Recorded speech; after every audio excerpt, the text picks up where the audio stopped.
Friends, நான் உங்களுக்கு ஒரு குட்டி ஸ்டோரி சொல்லட்டா.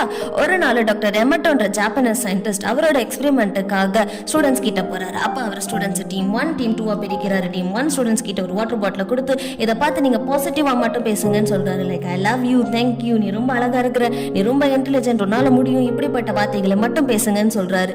அதே நேரத்தில் டீம் 2 ஸ்டூடெண்ட்ஸ் கிட்ட ஒரு வாட்டர் பாட்டில் கொடுத்து இதை பார்த்து நீங்க நெகட்டிவா மட்டும் பேசுங்கன்னு சொல்றாரு. லைக் ஐ ஹேட் யூ, உன்னால முடியாது, நீ ரொம்ப அக்லியா இருக்க, நீ யூஸ்லெஸ், ஸோ இந்த மாதிரி வேர்ட்ஸ் மட்டும் பேசுங்கன்னு சொல்றாங்க. இதே மாதிரி ஸ்டூடெண்ட்ஸ் பேசி வச்சிருக்காங்க. கொஞ்ச நேரம் கழிச்சு இவரும் வந்து இந்த 2 பாட்டிலையும் ஃப்ரீஸ் பண்ணிட்டு இதை மைக்ரோஸ்கோப் கண்டல வச்சு பார்க்கும்போது பாசிட்டிவா பேசி இருக்கிற வாட்டர் பாட்டில் பியூட்டிஃபுல்லான பேட்டர்ன் கிரியேட் ஆயிருக்கு. அதே நேரத்தில் நெகட்டிவா பேசி இருக்கிற வாட்டர் பாட்டில் புரோக்கன் பேட்டர்ன் மட்டும்தான் கிரியேட் ஆயிருக்கு. ஸோ இதே போல தான் ஃப்ரெண்ட்ஸ், நம்மளுடைய பாடியும் ஆண்டவராக இயேசு கிறிஸ்து 70% ஆஃப் வாட்டரால நம்மளை படைச்சிருக்காங்க.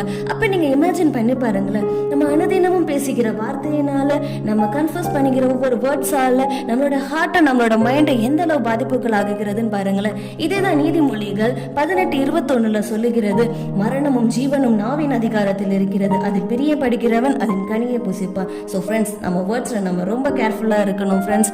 ஸோ இந்த தாட்ஸ் உங்களுக்கு ரொம்ப யூஸ்ஃபுல்லா இருக்கும்னு பிலீவ் பண்றேன். God be with you.